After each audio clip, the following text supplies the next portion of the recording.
Buckle up, 2 cases, 1 packed docket. First up, State of Texas versus Jordan Robbins. A fight over whether the court should peek into a mother's medical records tied to a child's outcry. Defense says possible exculpatory gold. The other side screams HIPAA and fishing expedition. Then we pivot to a bond mod hearing where a father and licensed barber asks for freedom to work and parent. Will privacy yield to fairness? Will a GPS curfew bend to real life? Stay tuned, big rulings ahead. Yes, ma'am. All right, the court is calling 2022 CR 11724, State of Texas versus Jordan Robbins. Can I have parties announced for the record for the state? Brittany Mitchell for the state. Amy Owen for the defense. All right. And the other 2 attorneys who are here? Yes, Judge. Brandon Wong for Alexander Reed. All right, so everybody, please do not whisper because the court reporter cannot hear. So, Brandon Wong for Alexander Reed. Yes, Your Honor. Rick Foster here for Dr. Javier Rodriguez. all right. So before we get into the reason for the other 2 attorneys being present, I want to make sure that you have all the discovery from the state that the state has in its possession. That the state has in its possession, I believe so, Your Honor. I do not know if that's what is in their possession is comprehensive of the order of the court of what was ordered to be turned over. I had not looked at that yet, since we do have a final discovery, I believe, setting, I think it's on the 24th. On the It's the 24th. So this was set for the motion to quash today, and we already have a discovery setting set on the 24th. Okay. All right. So let's go over the motion then. And I have a first amended motion. Yes, Judge. Do you need a copy? Oh, I have this. And did you file a motion as well, or is I this? did not, Your Honor, found out about it yesterday, but we're subject to this motion because we're the doctor, one of the doctors that is being asked to produce records for Mr. Wong's client, Ms. Reed. All right. And Your So Honor, defense. Your Honor, so as the court's aware, we have argued, sort of argued this prior to the court, and we're not on a fishing expedition to for all of her medical records, but what we are interested in and looking for are medical records that occur between January 1st of 2022 up through January 31st of 2022. All right. Do y'all want to write this down, what she's asking for? I can get it. Okay. Let Mr. Wong know. So there's American Health Imaging on January 6th, 2022, January 18th with Dr. Nivra Beta, January 21st with Dr. Malhorta, and January 31st with North Central Baptist Hospital ER. And then we know that the outcry in this case is February 8th and 9th. And the reason we're asking for this, Your Honor, is that the mother of the complainant suffers from a frontal traumatic brain injury. We know that occurred in 2012. And those, because of, without revealing too much of our defensive strategy in this case, there's information contained within the case file of the civil discovery and within the court-ordered psychological evaluation by Dr. Richard Tice that gives us reason to believe that there could be exculpatory information contained within mother's medical records, mother's outcry witness in this case. And we believe that the what is contained within those records could be exculpatory. We're asking for the court to do it. We're not asking for them to be turned over. We're asking if the court would do an in-camera review of these records to see if there's anything relevant to this case in terms of symptoms and diagnoses of what happened within the 30 days of outcry. And that's what we're requesting. Quick decode. The defense is not asking for a lifetime of medical history. They narrowed it to January 1st to 31st, 2022, just 30 days before the February 8th to 9th outcry. Why that window? They're arguing the mother, who's the outcry witness, not the victim, has a prior traumatic brain injury that might affect perception, memory, or reporting. If those records hint at symptoms relevant to credibility, that could be exculpatory. Viewers, does a tight time frame make this targeted search fair, or still too invasive? All right. And state, Yes. are you planning on calling this witness as an outcry witness or calling this witness at all? She would be the outcry witness, Your Honor. And there, we had a hearing previously on this, and our position as to why we did not feel that these records were necessary was because she is just the outcry witness. She's not, the allegations themselves come from the child. The child said these allegations multiple times. And it's just very attenuated from how there could be any relevancy. It's kind of well, there might be something in there. And we don't know that there is. And it's the state's view that it's outside our duties to provide, which is why they chose to subpoena independently. Well, the court's question, this brain injury, did it occur before or after the alleged outcry? Before. About 10 years before. All right. Judge, obviously, they're asking for my client's protected HIPAA information. It's just clearly a fishing expedition. The subpoena is defective on its face. They actually didn't even follow the procedure. They didn't serve my client. They never served my client with the actual subpoena for any of the records they're asking for. The subpoena is incorrect because it doesn't even list her name correctly, her birthday correctly. So again, no one can even provide the information they want because again, it's just defective on its face. But obviously, you know, Obviously, I know about it, but and 'Cause that's you're why we're here. But the reality is, Your Honor, as the state said, none of this information is remotely relevant. They're just trying to simply fish. My client, again, she's one of many outcry witnesses that have heard the child's statement. She's not the victim. She's not saying this happened to her. but this is the person that the state is calling as an outcry. I get it, Judge. But again, she's not the only one. And then they're still able to have my client on the stand, ask her whatever they want. You know, that is, we all know that is how it works. And so they're able to get whatever information. They're trying to link something that happened 10 years ago and saying, well, now she got some sort of mental handicap where she is now convincing her child. And, you know, that's their strategy. It's not even a secret. They're trying to say that she has influenced her child to say that these allegations have occurred to her. It's a stretch to say the least, Your Honor. And so again, it's just harassment on the part of, you know, they're just making my client spend countless dollars and time fighting this thing. She has nothing to do with it. All she did, she made a report and that's it. She's out of it. And so again, for them to now see all of her records, you know, now they're cutting it down. Originally it was her entire medical file, her entire medical records. And I understand they just want a couple visits here and there. But again, Your Honor, my client's still going to have to produce them. It's a hassle. There is nothing relevant that's going to come from this. And they're keeping it's possibly exculpatory. They don't know. There's nothing other than just their speculation. It's just pure speculation that they can come up here and say, you know, we just want to harass this lady to get these records just so we might be able to strengthen our defense. And again, as the prosecution has said, it's just not relevant. Okay. Now the counterpunch. Counsel attacks the subpoena itself. Wrong name, wrong DOB, no proper service. Translation: even before we argue privacy or relevance, the paperwork is procedurally broken. Add the fishing expedition label and you've got the classic triad: privacy, relevance, and burden. Courts hate sloppy subpoenas and broad nets.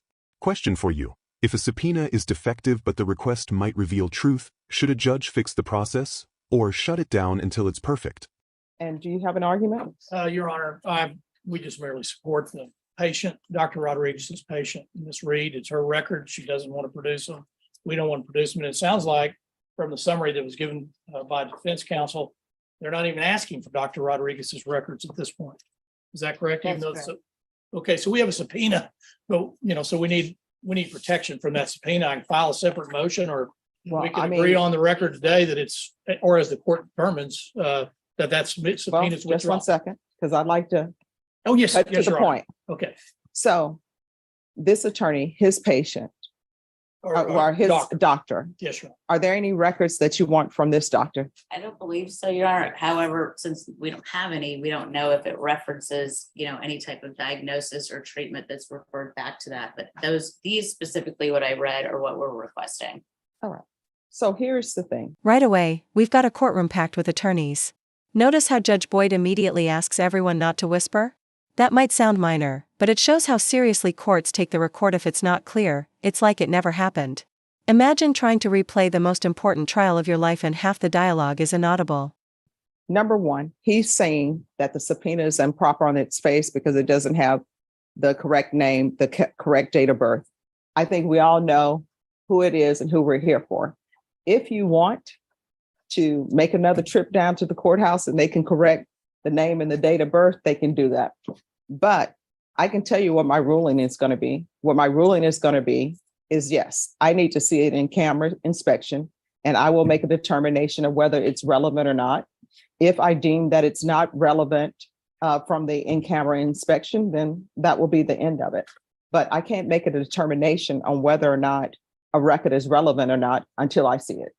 So just listen to everybody's argument. I've listened to your argument, but I need to see what it is. So she is telling me she has narrowed it down to this specific thing. And my understanding from both sides, or let me make it clear to everybody, that's the specific thing. We're not going outside of that specific thing. So counsel, if there is something that you feel that the attorney who's here today, that there's something that they have, let them know specifically what it is.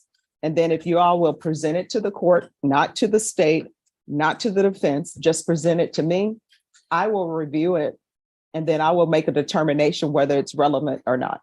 And my understanding from defense, they're no longer asking for the entirety of the record, which I would think the entirety of the record would not be relevant. But the specific part she's asking for, I'll review them and make a decision on that. So first question, are you going to want me to rule that on its face because it has the wrong date of birth, wrong name? And just On its say, face, Judge, honestly, yes, Your Honor, they need to refile it. all right, so And then I'll this is- ask my client, once they've served a proper subpoena, to provide said documents, and then, because I understand what your ruling is, but Mhm. obviously I can't agree to release her records when it's just not been properly done. all right, so when will you have your subpoena ready? Today. All right, so she's going to have her subpoena ready today. So while she's getting her subpoena ready, if you all can get those records ready for the time frame, if you give them the time frame, it's not, I read very quickly. It's not going to take me long to do it and to review everything. And Your Honor, I think the other issue would be that in order to for anybody to get the records, that the court would need to order Mr. Wong's client to sign a HIPAA release to the actual entities to be able to release the records to. Key ruling alert. The judge will conduct an in-camera review. That's a private judicial look at the records. Neither side gets to see anything unless the judge finds it relevant. She also wants a properly corrected subpoena, narrow scope, and the records delivered sealed to chambers. Note what she refuses, forcing the witness to sign a HIPAA release. Procedurally, this balances privacy with a defendant's right to evidence. Smart or overcautious? If you were on the bench, would you peek first or deny on principle? I'm not going to order her to sign a HIPAA release. Okay, So, once we get the subpoena and then the court, we would direct the entity to send the records directly to the court. yes. Okay, And then if you all are able to get the records directly to make the process move quicker and bring them to me, and I will review them in camera. And as I said before, when Okay, let's pause. This is huge. An in-camera review means the judge looks at sensitive records privately, without either side getting access, unless she decides it's relevant. That's the balance between protecting privacy and ensuring a fair defense. But here's the twist: defense thinks those records could clear their client, while the other side argues it's just a fishing expedition. What do you think? Should judges ever peek into private medical files if it could change the outcome of a case? review things in camera, I really review them in camera. Defense doesn't see it, state doesn't see it, her client's not going to see it. I'll be the only person who's seeing it. May I address? Sure. Your Honor, pursuant to HIPAA and the CFRs underneath that, we have, if it's a third-party subpoena, to be able to release the records, we need to be ordered to produce those records. And then there needs to be provisions that they're prohibited from using the records and disclosing them outside the litigation, and they're required to return the records upon the conclusion of the proceedings. So Here's my thing. may I pass something up to the court? Sure. But here's, you may pass it, Yeah. and but I will have tell to- you, I don't believe in crossing bridges until they're built. Yes, So the first thing we need to do is if you all will confer on the date she's speaking about, yes. and then she can have her new subpoena and you all just get the records prepared for the court.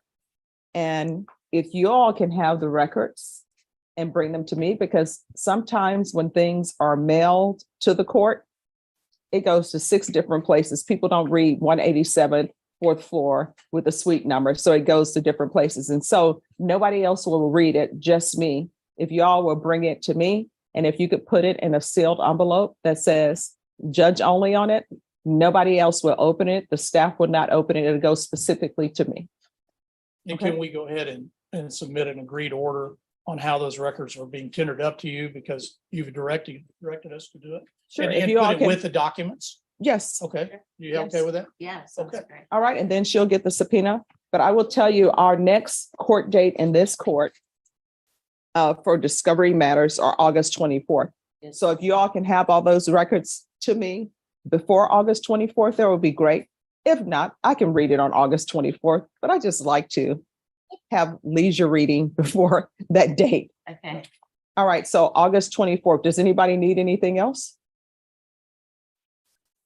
No, Your Honor. No, you're not. All right. And if there's not any objections from the defense, if you all want to appear by Zoom, you're more than welcome to appear by Zoom as long as I have the records to review in camera. Is there going to be any objection? No, ma'am. All right. So if you all would like to appear by Zoom, just let the court know. The court coordinator will give you the Zoom link. That'll work. Thank you, Judge. All right. Good. Thank you. Thank you, Your Honor. May we be seated? Yes. Thank you. Court is calling 2023 CR 6161, state is Texas versus Sean Griffin. Could I have parties announced for the record for the state? Travis Banks for State of Texas. Defense? Samuel Lyles for defense. All right, we're here for a motion to modify bond conditions. They're requesting tracking only. Do you have an objection, state? Without further information, yes, sir. All right, have you conferred? Judge, we have conferred. He's currently on partial because he does have a full-time job, but he just actually graduated from barber school. Yes. So he's looking to do tracking only to be basically a barber that can travel around and do haircuts, because currently he's just in his mom's bathroom doing the haircuts. Yep. And I do have one witness, Judge. All right, if you'll call your witness. Takesha Harris. All right, and you want to put your drink down? Yeah, sorry. Sure, no problem. Everyone needs to whisper. Can you raise your right hand? Do you solemnly swear or affirm the testimony you give will be the truth and nothing but the truth, so help you God? Yes, ma'am. All right, you can lower your hand, state your name for the record. Takesha Harris. All right, defense. Miss Harris, you know why we're here. What's your relationship with Sean Griffin? I have his 5th child. I'm sorry, I what? have a child with him. Okay. And how many children does he have? He has 5. And in regards to his financial situation and the children, can you just tell the judge what's going on? Well, ever since this has started, it has put a dent on everything. My daughter goes to IDEA, so they have no buses. So to pick up and drop off has been hard because I have no one to do it. So I haven't been able to really work. Financially wise, he hasn't been able to really do anything because he can't go anywhere, provide how he used to. I have photos of how much of an active father he is to all of his kids. He has 4 with someone else, and then he has 1 with me. He gets his kids all the time. We just had them. It's just we haven't been getting them a lot because he can't go anywhere, and I don't want them just to be sitting in the house. But I just need help with being a parent and Boom, there it is.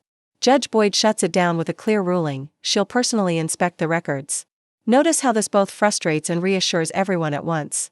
Defense feels like they've cracked the door open, while the other attorneys see their privacy fight slipping. It's a classic courtroom moment where nobody really wins, but the judge's decision keeps the process moving forward. most of this for him to be there for his kid, because he missed my daughter's graduation. My daughter had surgery. He couldn't go. He missed his oldest son graduation to go to high school. So just want help. He's not a violent person. And Ms. Harris, in regards to his children, does he financially support them? Yes, And how is the GPS hindering his ability for the children? this is the first school year. He didn't get to get anything for the kid because we've been having to pay for things. So he won't go back to jail because he was behind on his bail bond and stuff like that. And me and his mom have been doing as much as we could. And We what don't are have his it. sources of income? He was working, he had just got promoted at his job at security, but he lost that, so he just started working at Toyota. And barber, he's a really good barber, that's where most of the money was coming from, and he just passed his test, so. But there's so much that he can do. So he's a licensed barber. Is he traveling around? How is he doing haircuts? Right now, he was doing them in his mom's restroom because he can't go anywhere, and he really can't cut at school that much anymore because he graduated. And if he's able to travel, is that gonna help him make more money for his children? Yes, and to be there for them to pick up from school or anything. Thank you, Ms. Harris. No more questions, Your Honor. Any questions? Yes, what hours does he need to be able to travel to? That it's just depends, different people call different times and, oh, I'm so sorry. Different people call at different times and with helping with my daughter from school, she has to be at school at 7:45 and school ends at 3:45. But we get there a little early because she goes to IDEA and they don't have no school buses, so the lines be long. It just really depends on who calls and asks him. Sometimes he goes in the middle of the night, sometimes it's during the day. It's just he makes more traveling because there's not really a lot of barber that travels. So he wants to be able to travel around even in the middle of the night to cut hair. Well, right now he works overnight and then he works during the day also. Okay. He works 2 weeks in the morning, 2 weeks at night, and then it switches back 2 weeks in the morning, 2 weeks at night. But my main thing is to be there for his kids also because I'm literally a single parent and his mom works at a school too, so she works at a different district, so her hours are the same as the hours that I need help with. And do you two reside in the same household or Not anymore, no. He lives with his mom because of, the, and so you also want him to be able to take the children to school and get Yes. home from school. he missed my daughter's graduation and my daughter has surgery, a major surgery, and I have to literally do it alone and take care of her because he couldn't be there to help. New chapter, bond modification for Sean Griffin. Defense asks to switch to tracking only so he can actually work as a traveling, licensed barber and handle school pickups. The state is cautious, okay with school runs and daytime barbering, not midnight house calls. Remember, bond conditions juggle public safety, court compliance, and real-world livelihoods. Here, the evidence paints a hands-on dad with 5 kids and shifting shifts. Viewers, should curfews flex for parents with legit work, or do late-night gigs raise red flags? No further questions. All right, anything else? No, Your Honor. All right, thank you. Okay. All right, you can come back here. All right, any other witnesses? No, Your Honor. All right, the court will hear argument. Your Honor, in regards to his situation, he's a very involved parent.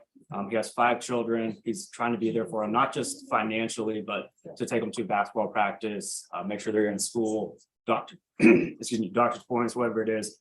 In addition, he does have a full-time job at the Toyota plant, but to support 5 children, it's not exactly making ends meet. So he needs to be able to travel as a licensed barber so he can go around and do his haircuts and make extra money. State. Your Honor, with regard to the school participation, the state does have no objection to him, helping out with taking the kids to school and that sort of thing. With regard to the mobile barber business, during business hours, that sounds like a fine activity to be doing. I am a little concerned that the witness did say that even in the middle of the night, sometimes he'll be out cutting hair. I don't think the court should approve that, but doing barber business during normal business hours, I don't think the state objects to that. All right, so I will allow you to work upon proof of employment and work hours and to attend all children's school and medical appointments. Your work hour, it's going to be a curfew for that unless it's Toyota. And I think, what time would you like the curfew? I mean, for the barbering business, I guess 6 p.m. would maybe reasonable.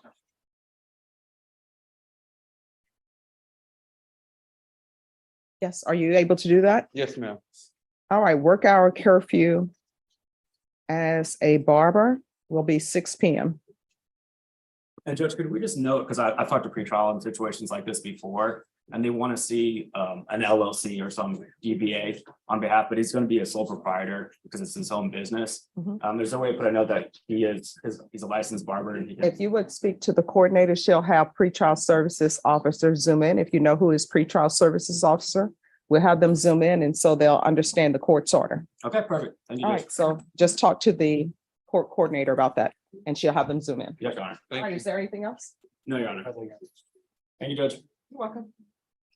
Hi, thank you. Final take. In case 1, the judge threads the needle, correct the subpoena, seal the records, and she'll review them in camera before anyone else sees a page. That's a procedural win for fairness without blowing up privacy.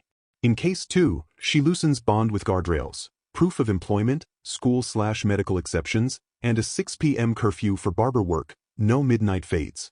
2 rulings, same theme, precision over guesswork.